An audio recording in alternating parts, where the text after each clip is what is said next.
Hello and welcome. You're watching Gravitas. My name is Mohammed Saleh and let's get the show rolling.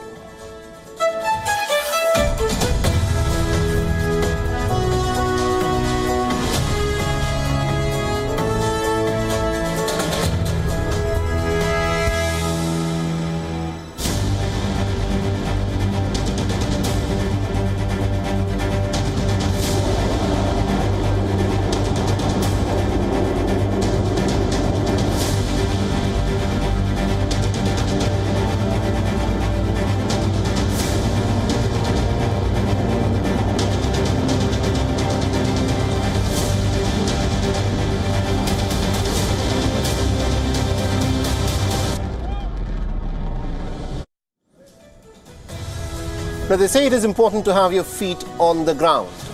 But in geopolitics, those nations that want to project power far beyond their frontiers, it is important to not just dominate the ground, the seas and the skies, but nation must also dominate outer space. For decades, we've been talking about space wars.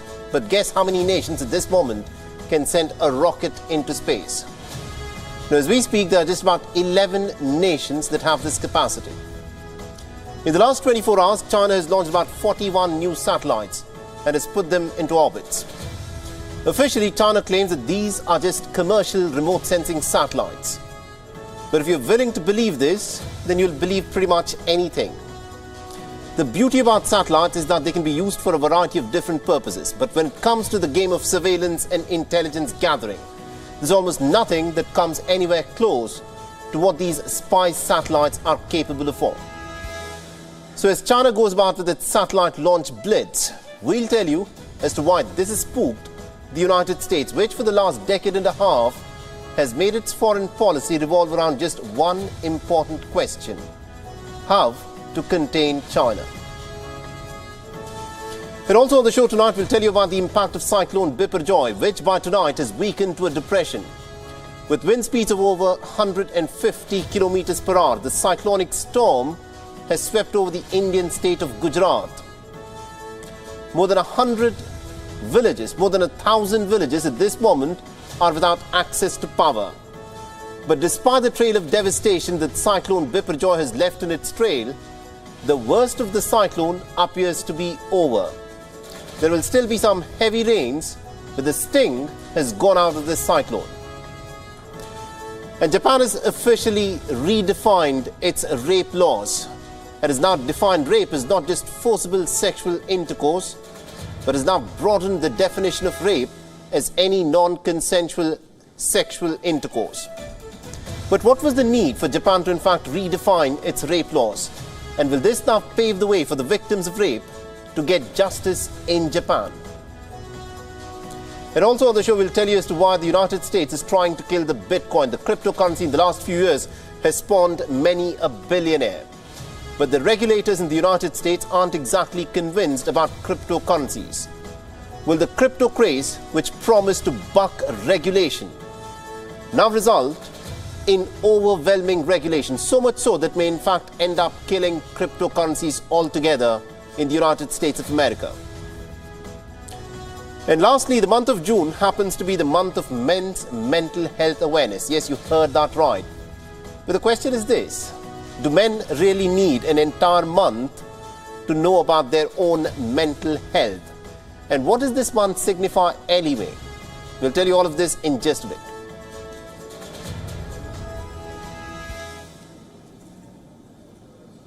Now, every single day, television brings to you news and images of war on the earth. But that is not the only war that is going on. There is a different kind of battle, and one hardly less dangerous, that is going on in outer space. The skies are beginning to swarm with satellites, and in the lead at this moment is China. In the last 6 months, the Chinese have launched a swarm of low Earth orbit satellites. On Thursday, this is what they did. They launched 41 more of these low orbit satellites. So the obvious question is, what are low Earth orbit satellites, and why is China suddenly sending so many of them into outer space? Now take a look at these images. This is China's Long March 2D carrier rocket. It blasted off into space to put 41 new satellites into their orbits. It also, by doing this, created a new national record for China of concurrently sending the most number of satellites into space in a single mission.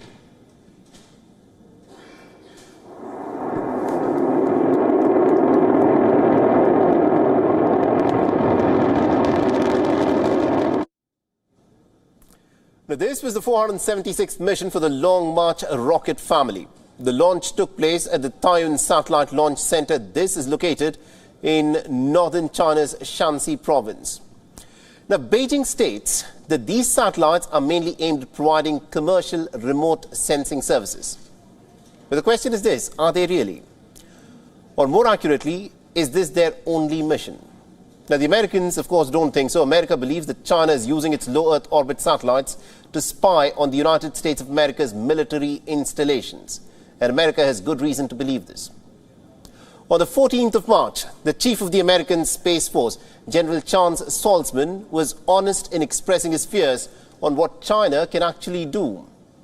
He said in case of a conflict, China's low Earth orbit satellites can in fact be weaponized to either blind or to even physically control other satellites near them.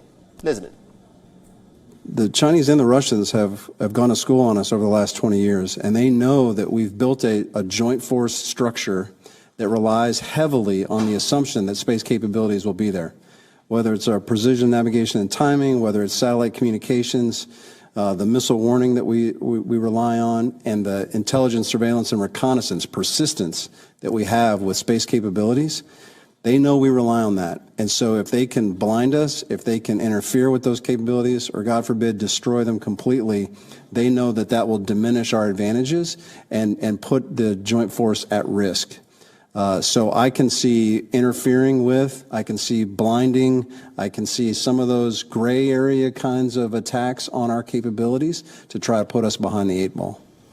All right, so you heard the American assessment of what these Chinese spy satellites can actually do. So is there any merit in the American space chief's assertion? Now, to understand this, we'll have to understand as to what low Earth orbit satellites really are. A low Earth orbit satellite is electronic equipment that circles around the Earth at altitudes lower than that of the geosynchronous satellites. Now, these satellites orbit anywhere from 200 to 2,000 kilometers above the Earth.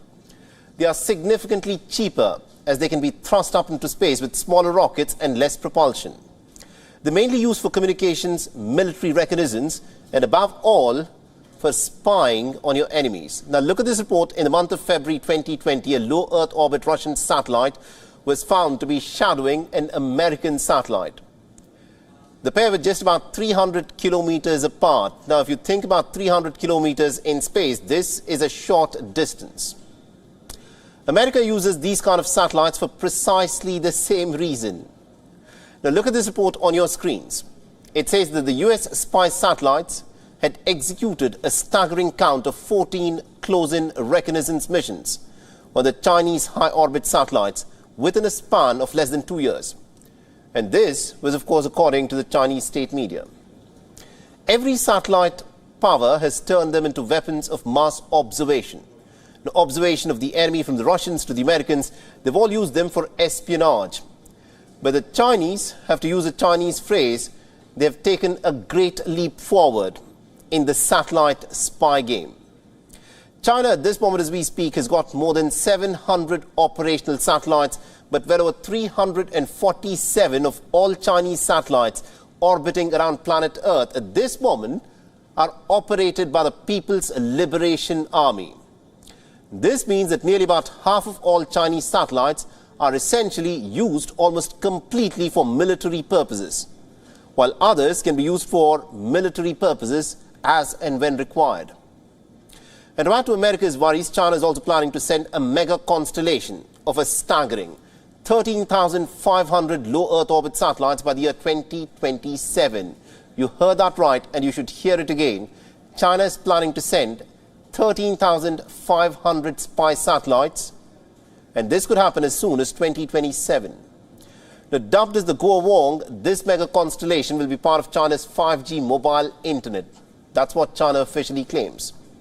Now, China has gone on record to claim this, that WION is China's answer to Elon Musk's Starlink. Now remember, starting from 2019, Starlink 2 has built up a network of about 3,500 low Earth orbit satellites that reliably provide high-speed internet to pretty much any corner of the globe. So what does all of this tell you? That both the United States and China are locked in a race to dominate space. They're sending satellites to draw the contours of their spheres of influence, and not to mention to keep an eye on each other's movements. They both might claim that these are constellations that are meant only for communication purposes, for civilian purposes. But make no mistake about this. These eyes in the skies are there to track every movement that is made on the ground. And in case of a conflict, it is these satellites which will be a key factor in deciding who has the upper hand when it comes to war. Let's now shift our attention to what is happening in India, where Cyclone Biped Joy has left a trail of complete devastation. As we speak, at this moment, there are at least about 5,120 electric poles that have sustained some serious damage. And this has resulted in over 4,600 villages in the state of Gujarat losing power in just the last 24 hours. But the administration has also been on its toes, and it says that it has managed to restore power in at least about 3,580 villages. So as we speak at this moment, there are about 1,000 villages in the state of Gujarat that do not have access to power. That has been the impact of Cyclone Biped Joy. Now you must see for yourself the scenes that have emerged out of Gujarat after the severe cyclonic storm Biped Joy swept over it. Now Biped Joy, it means disaster, and this cyclone has of course lived up to its name. Across several districts in Gujarat, winds which were said to be over 150 kilometers per hour at the time the cyclonic storm made its landfall have uprooted trees. And some of these trees are said to be centuries old. Communication towers have collapsed. Electricity and transmission poles have been uprooted. While many kacha homes, that is, homes built out of mud, have been completely blown away. And estimates say, these are official figures, they say about 465 of these homes made out of mud and hutments have been completely blown away in the winds. The cyclone will weaken into a deep depression by tonight, but it will still continue to cause heavy rainfall. Now, in the Gir forest, the home of the Asiatic lions, the Gujarat government has deployed more than 200 teams to respond to emergencies related to the Asiatic lions and other wildlife. Now, as per the Indian Met Department, heavy to extremely heavy rainfall will continue in places such as Saurashtra and Kutch, while extremely heavy rainfall is likely in Rajasthan by this evening and by tomorrow, as the cyclone now barrels towards the northwest. Further, the Indian Met Department has added that people living in low-lying areas of Rajasthan have been alerted, as the Weather Department predicts that there could be a possibility of floods. And intermittent rainfall is expected across Gujarat, with heavy rainfall near the storm epicenter. Now, as we speak, the fact is every aspect of life in Gujarat has been badly impacted. More than 100 trains in the areas affected by the cyclonic storm Biped Joy have been cancelled. Over 40 trains were short terminated, keeping in mind the safety of the passengers. At the Sardar Vallabhbhai Patel International Airport in Ahmedabad, a series of precautionary measures were taken by the airport operators according to the aviation protocols. Small aircraft were secured using moorings, whereas chokes and extra brakes were used on large aircraft that were parked at the Sardar Vallabhbhai Patel Airport to prevent the high-velocity cyclonic winds from displacing them. But remember, it's not just the state of Gujarat, but even adjacent Rajasthan that has experienced some very heavy rainfall. The areas of Jalore and Barmer districts in Rajasthan have witnessed heavy rains due to the cyclone that has now moved towards the desert state. Jalore and Barmer could receive as much as 200 millimeters of rainfall in the next few hours. Over 18 national disaster relief teams and 12 state disaster relief teams have been deployed in key areas for the relief work. And they'll of course focus on ensuring that essential services remain unaffected, or at least restored as soon as possible. Now, as the cyclonic storm weakens into a depression tonight, it is in fact safe to say that India, with its adequate preparations, has to a very large extent managed to weather the storm?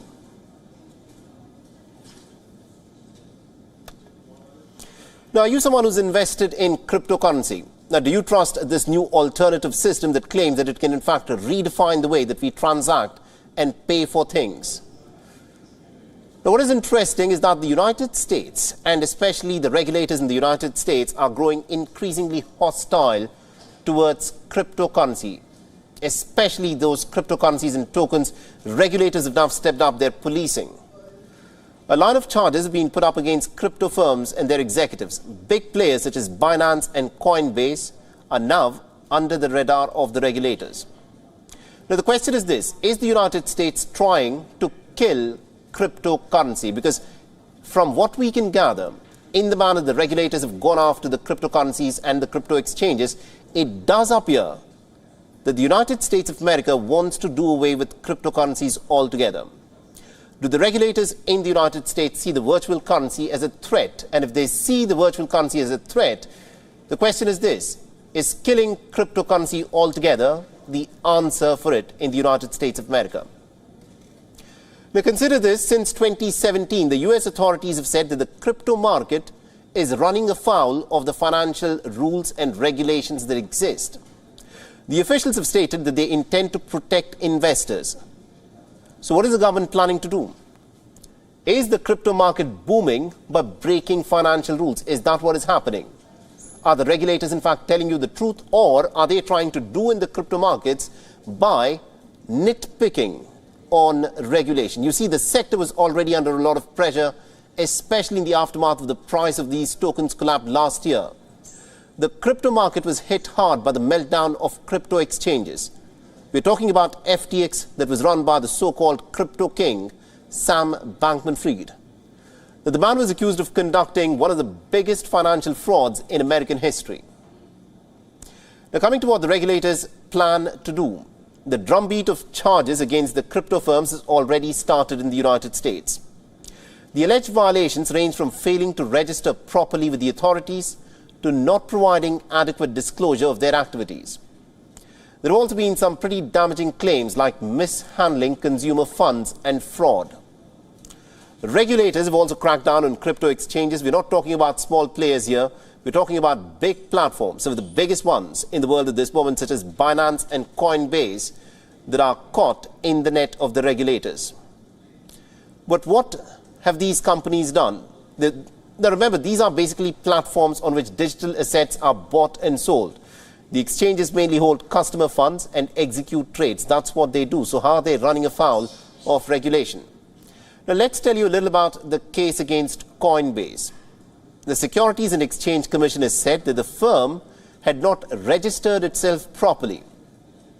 The biggest crypto trading platform was charged for escaping oversight. And what was Coinbase's argument? It said that the SEC's rules were simply not clear on many of the questions that it was raising. So what is happening in the case of Binance? Now, the crypto exchange has been accused of engaging in a web of deception. Now, let us explain this further. The Securities and Exchange Commission has said that the trading platform had ignored the rules that were meant to protect investors. But the founder, Changpeng Zhao, and also the company are accused of mishandling customer funds. In the wake of the lawsuits, customers have yanked billions of dollars of funds from the market. US banks have also limited their work with Binance. Critics say that banks see a cloud of uncertainty surrounding the tokens. Now that we're talking about tokens, you must also be wondering as to what allegations Bitcoin is facing. And this is where things get a little murky. Now, reports say that officials see the token as a commodity, something similar to, let's say, gold. And this has left Bitcoin unaffected by the current regulatory debate. Now, why does Bitcoin get special treatment and special attention amongst the other cryptocurrencies? Do regulators have something at stake here? And also, what's on the other side of the coin? Crypto firms are repeatedly trying to propose new rules, but the regulators have refused to acknowledge the characteristics of this technology, especially the nature of decentralized automated processing, which is essential for crypto trade.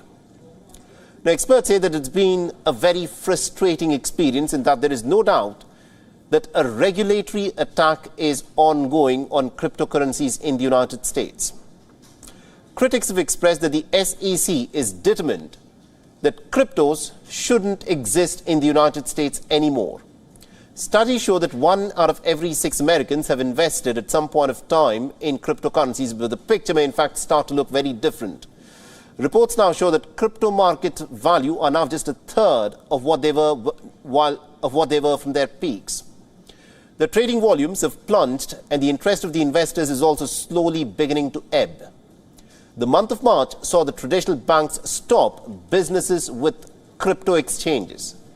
That this dealt a further blow to the virtual currency. And experts say that the United States can't kill the market, but it will certainly make it much smaller. Even if the crypto sector thrives outside of the United States of America, losing the American market might in fact limit its prospects.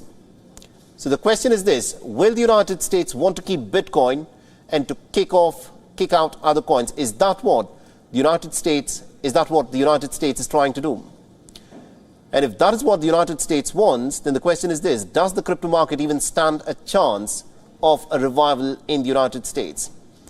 Now, these are some very thorny questions for which the regulators of the American financial system are still trying to get an answer, and there is no way to predict as to which way the American regulators will in fact head when it comes to the question of cryptocurrencies. Now, from America's crypto markets, let's now turn to America's proxy war. Now, this is the conflict in Ukraine. It's been 477 days since it started, and there is no breakthrough whatsoever. The war is dragging on. In fact, it has only escalated ever since Ukraine's counteroffensive began. Now, just look at these developments from week 1 of Russia's topmost generals have been killed. Now, a dam at Zaporizhia has also been destroyed, the Novokhovka Dam.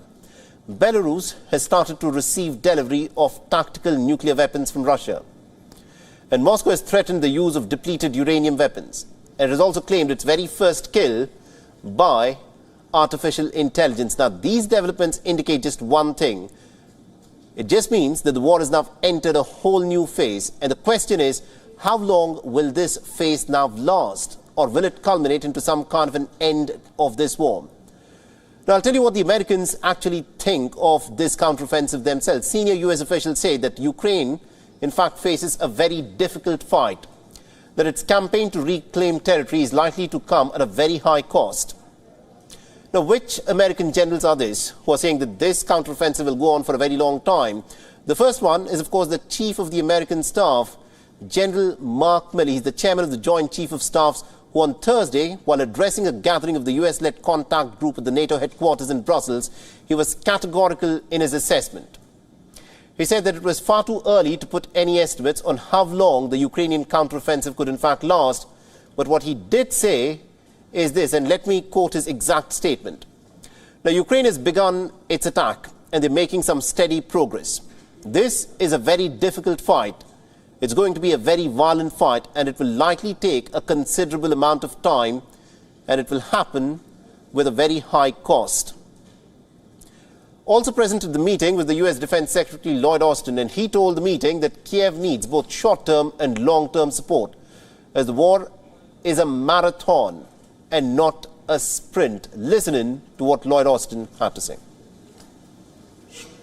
We've given Ukraine's forces important training and impressive capabilities. But war is fluid, dynamic, and unpredictable. Ukraine's fight is not some easy sprint to the finish line. And our message remains clear. We will stand by Ukraine for as long as it takes. Ukraine has overcome so many obstacles, but more lie ahead. And Ukraine's troops and citizens do not stand alone. Thanks to the historic support of nations of goodwill from around the world, Ukraine is well positioned for the challenges still to come. All right, so those are the statements by the Americans. These are the American assessments, and they are quite clear. This counteroffensive is not going to end tomorrow. It won't end at the end of this week. It may not end at the end of this month. This is a war that will drag on, and the Ukrainian counteroffensive will drag. Now, the American leaders are in fact trying to imply that the counteroffensive is in fact going to be a long and a hard one. and it is not going to be without its many difficulties that will come up. Now, you see, Ukraine's gains so far have been very modest, even though the counteroffensive has been ongoing for at least more than a week. Ukraine claims that it has liberated a few villages and has also carried out a few strikes. But these gains actually don't add up to very much. So the situation on the ground is not that of a triumphant one. It is not about claims of liberation that Kiev had come up with earlier this week. This has unnerved a lot of the policymakers who are sitting in the West. They're preparing for the possibility of Ukraine's counteroffensive, in fact, falling well short of their expectations. Publicly, they are offering their unwavering support for Ukraine. They're pledging to support it for as long as it takes. But if the impending fighting yields very limited gains, then the officials have expressed pretty privately that they fear that they could in fact be dealing with a two-headed monster that is attacking it from the hawkish and the dovish ends of the spectrum. Now, what does this mean? It means that one side would say that Ukraine's advances have worked and would have worked had the administration given Kiev everything that it had asked for, while the other side will claim that Ukraine's shortcomings in fact prove that there is simply no possibility of Ukraine winning back the territory that it has lost to Russia in the war so far. It is a clear case of a catch-22 situation, to be honest, and it doesn't take into account as to how America's European allies will react. They may see a peace negotiation between Ukraine and Russia as a more attractive option if Kiev cannot prove on the battleground that it can in fact win this war. Because remember, this is a war that is not going to end anytime soon, as many assessments have put that this is going to be quite clearly an intergenerational conflict. But it will all hinge upon how much more weapons will the NATO allies be willing to pump on behalf of Ukraine into the battlefields. Let's now shift our attention to Japan, which has now passed laws to redefine rape. And what Japan has now finally done is that it has raised the age of consent from 13 years to 16 years. Now, earlier Japan had defined rape merely as forcible sexual intercourse, but now the definition has been broadened to non-consensual sexual intercourse. In the past, in Japan, many sexual offenders had managed to just walk off without a conviction simply because of the manner in which rape had been defined under the erstwhile Japanese law. The earlier Japanese law did not protect those who were coerced into having sex, those who were intoxicated by the use of drugs or alcohol, or those who were threatened by their abuser, or those who had been subjected to violence. It also did not take into account victims who had consented to sexual intercourse only because they were afraid of the consequences of refusal. But now at least the law for rape has changed in Japan. The new rules explicitly outline 8 scenarios where it is difficult for a victim to in fact consent to sexual intercourse. And bear in mind that the change was of course much needed, because the concept of consent had been very narrowly defined under the Japanese law before, and this is what has now been changed. The concept of consent has now been incorporated. And why was this important? Now take the example of this rape case from 2014. You might find the details disturbing, but we'd want you to pay attention to this. A man had pinned a 15-year-old girl to a wall and he raped her, and all through this the young girl had resisted. But when the case went to the court, the rapist was acquitted. What do you think was the reason? First of all, the minor was treated as an adult in the proceeding because of the age of consent. And secondly, the court ruled that the man's actions did not make it extremely difficult for her to resist. In simple words, the court meant that the victim could have resisted and should have resisted. Can you believe this? A court saying that a 15-year-old victim who was pinned to the wall should have resisted. Now, there is a lot of skepticism around victims of sex crime in Japan. Under the Japanese criminal law, sexual abuse is identified on 2 conditions. Firstly, the victim must not have consented. This was the first condition. And second, there must be proof that the victim was unable to resist due to physical violence or threats. Now, courts in the past have let go of rapists unless there was clear assault or intimidation, even if there have been acts that have been proven to be non-consensual. Now, take this example. And there have been many such cases in Japan where sexual offenders have faced no consequences whatsoever. And there were a string of such acquittals that took place in 2019. And this is what created a lot of outrage within Japan, which forced the government to slowly act. And this case will highlight as to what was happening in Japanese law.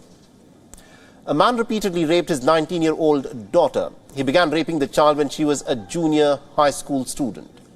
The judge of Nagoya District Court recognized that the intercourse had been non-consensual and that the father had threatened to beat the daughter if she had refused. But it refused to acknowledge that the man had in fact abused his power. It also said that it wasn't extremely difficult for the daughter to resist the father's advances. This is what the court was saying as it let the man go and walk scot-free. And this is what happened. The man was allowed to walk free. But after that, there was national outrage, and the Nagoya court had to scrap the acquittal, and the rapist was sentenced to 10 years in prison. And then there was the case of the Tokyo University student Kensuke Matsumi. Now, this individual used to form university clubs to target and molest women along with his friends. Matsumi was later convicted of sexually assaulting a drunken classmate. The victim had turned down the settlement that he had offered and had taken him to court. The judge deemed his actions to be persistent and despicable, and yet he was only sentenced to 2 years of prison time simply because he had shown remorse and had vowed to never drink alcohol again. As it turns out, apologizing and paying the damages can in fact help you get away with rape in Japan. Such incidents then gave birth to the flower demonstration movement. Since April 2019, victims of sexual crimes and their allies took to the streets on the 11th of every single month. They would hold up flowers and placards and would listen to the victims' side of the stories. This movement had played a crucial role in reforming Japan's rape laws and also on increasing the age of consent in Japan. For the longest time, you see, for over 116 years to be precise, Japan had kept its age of consent at the age of 13. And this has now been changed in 2023. The age of 13 was one of the lowest ages of consent amongst developed nations anywhere in the world. And now, Japan has decided to raise the age of consent to 16. In Japan, only about a third of the cases recognized as rape result in conviction. According to a 2021 government survey, just 6%, you must hear that again, just 6% of women and men come out to report sexual assault. A majority of them do not even file a complaint because of the fear of embarrassment, of victim blaming, and even the possibility of a second rape. In this context, the recent change in the rape law in Japan is, of course, a pretty significant one. It is a step in the right direction, and the legal window for reporting rape has also now been increased from 10 years to 15 years. But a lot more still needs to be done, and the activists are calling for more financial and psychological help for the rape victims. But the question is, will Japan take the next step from here, and how soon will it take the next step?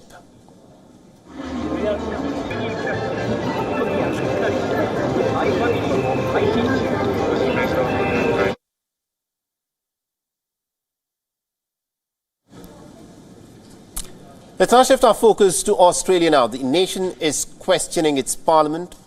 The parliament, remember, is an institution that is seen as a pillar of a democracy.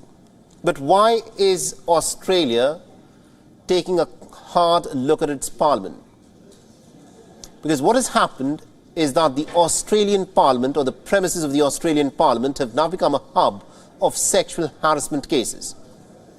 A woman senator, in fact, came forth and she said that she was sexually assaulted inside the premises of the parliament. Reports say that the lawmaker was subjected to sexual comments.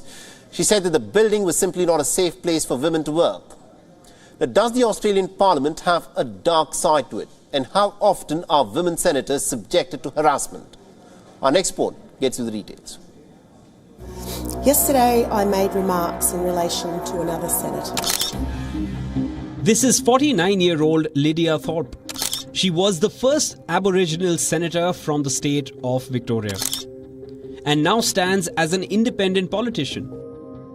What I experienced was being followed aggressively propositioned and inappropriately touched. Thorpe claims that she was inappropriately touched, subjected to sexual comments, and was sexually assaulted by a fellow parliamentarian. It was clear before stepping out. And all of this happened inside the parliament. Yes, the very parliament where the trusty lawmakers debate and legislate for the nation. Thorpe has further said that she was propositioned by powerful men and has described the parliament as an unsafe place for women. So is the Australian parliament the world's most unsafe parliament? We ask this because this is not the first time that sexual harassment has been alleged within the premises of the Australian parliament. Since 2021, Australian politics has been roiled by cases of harassment inside the parliament area. In 2019, a former political aide claimed that she was raped by a Conservative staff. Yes, it was inside a cabinet minister's parliamentary office. We are talking about the Brittany Higgins case. The incident sparked national outrage and a high-profile court case, although the jury could not reach a verdict. But the case has been reignited after the opposition found a series of leaked text messages. You see, inquiries have found that sexual harassment is widespread inside the Australian Parliament, and this is affecting both the lawmakers and the staff. You may find it hard to believe, but studies have shown that 1 in 3 people have been subjected to sexual harassment in the Australian Parliament. This includes 63% of the nation's female parliamentarians.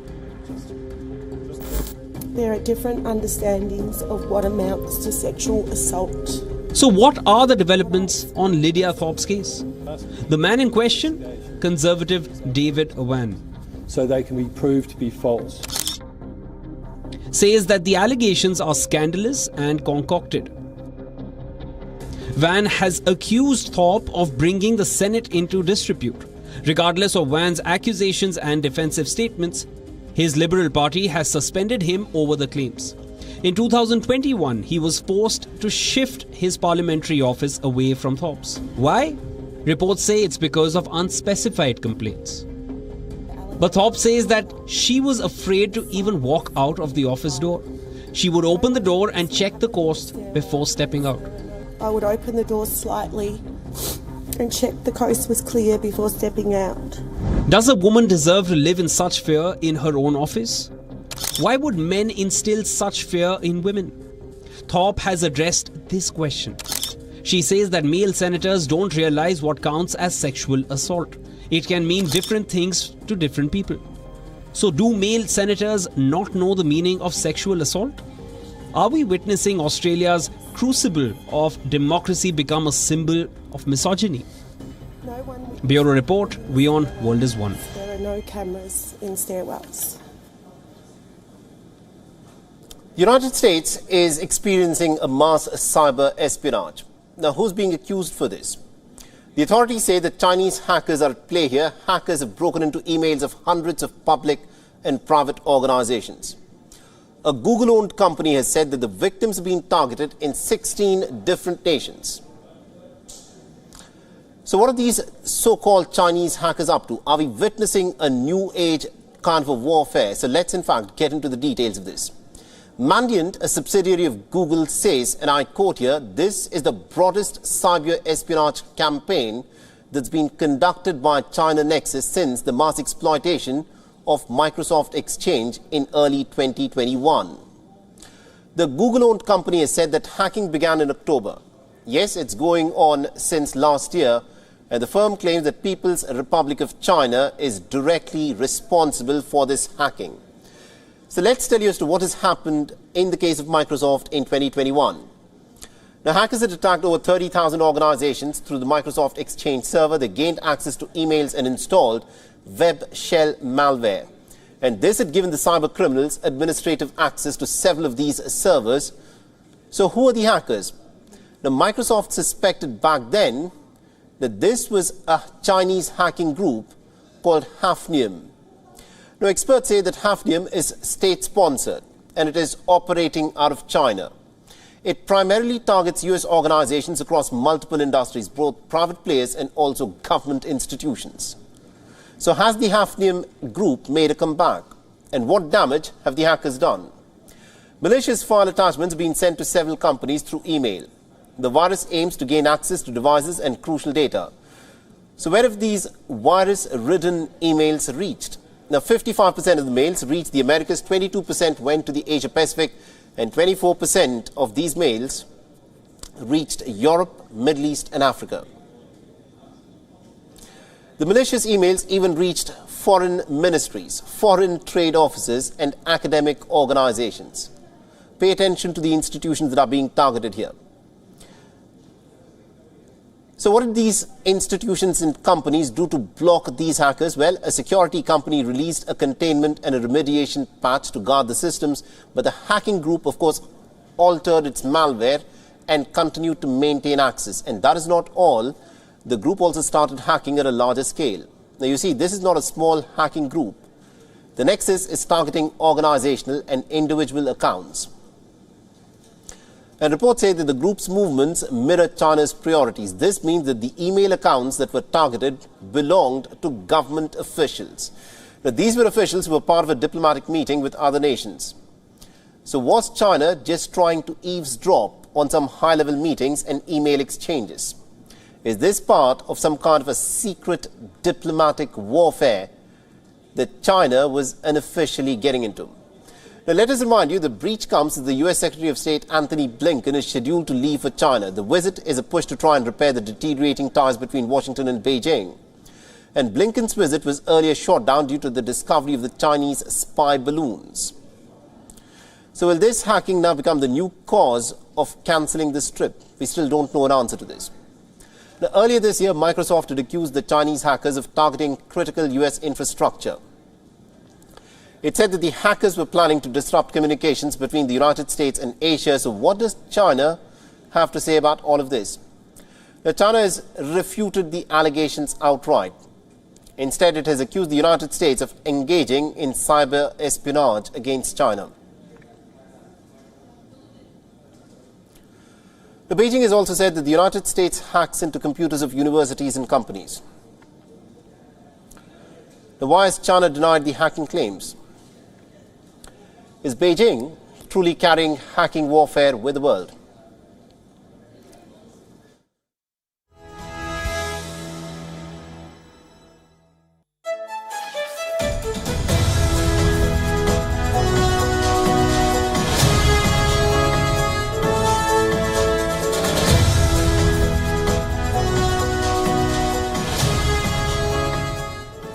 So this quite clearly is the deal. Remember, this is one of the biggest hacking scandals that has in fact come to light in just the last 24 hours. Now, we do not need, of course, to tell you as to how hacking works and the implications of this without even firing a bullet. With the use of hacking on critical infrastructure websites, it is possible for another nation to virtually paralyze a nation. And this is, of course, the biggest fear. And that is the reason why this hacking on government institutions and top officials has been taken very seriously. Now, we are halfway through the month of June. You might know this month as the Pride Month, when people, of course, promote human rights for the LGBTQ community. But do you know what else June is known for? Well, you might not, because it is something that we don't talk about very much, but today we should. Interestingly, June happens to be the Men's Mental Health Month. Men's mental health. And how many men have you come across who talk about their own mental health? Now, this is a topic that is often overlooked and is largely underrepresented and reported. Maybe that's why we need an entire month to recognize it. The stigma starts well in childhood. When little boys cry, they are told to stop being like a girl and they are told to be like a boy. If a boy hurts himself while playing, they are told to be brave about it. After all, many have in fact grown up listening to the Hindi movie dialogue, which says, and let me quote this in Hindi, and it says, "Mard ko dard nahi hota." It just means men don't feel pain. When years, of course, pass by and these little boys grow into teenagers, they are fed toxic standards of masculinity. These standards, along with lessons to internalize their pains and emotions, follow them into adulthood. They easily find friends to share beer. They watch football matches, but rarely does anyone vent over a box of tissues. Imagine men venting with a box of tissues. Now, our motive is not to draw sympathy for men here, but to acknowledge about the emotional quotient and the lack of emotional quotient in men.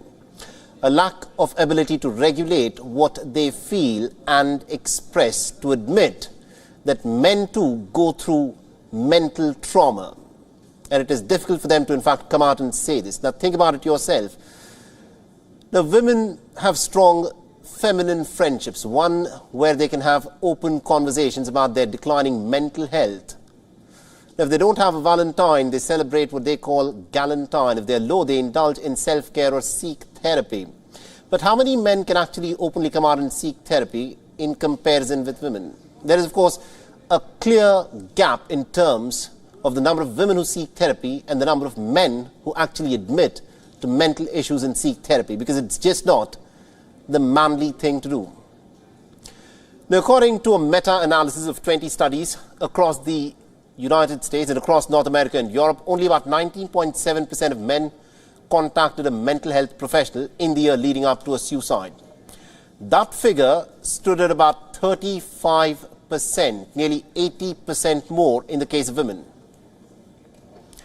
So what happens when men do not get a healthy outlet for their emotions? Now, the trauma is something that they dump on their women friends, or they become overly dependent on their spouses. They get irritable and often violent. They're also more likely to turn to substance abuse and engage in some very risky behavior. Now, these are things that affect not just men, they also affect women equally. But the thing is, women find a way to vent these things out, but men bottle these issues up with them. In the United States of America, the suicide rate amongst men in 2021 was approximately 4 times higher than in the case of women. Men made up 50% of the population, but accounted for nearly about 80% of the suicides. Roughly 105 men die by suicide every single day. In Canada, men account for 3 out of 4 suicides. In the United Kingdom, the suicide rate amongst men is 3 times higher than it is in the case of women. On an average, 12 men kill themselves every single day. So what is the reason for this? Because men's mental health is still a taboo. It is not an easy thing to discuss. You'll hardly ever come across men who would sit down with you and tell you as to how emotionally suppressed they are and about the mental challenges that they are going through. Which is why this month, June, is such an important one for men's mental health awareness. Now, even talking about this for a lot of men would be extremely hard, but this is the reason why this month has, of course, been put in place for men to come out and to talk to people around them about the many issues that they are going through. All right, let's also take a quick look at Gravitas images. We'll leave you with it and have a good night.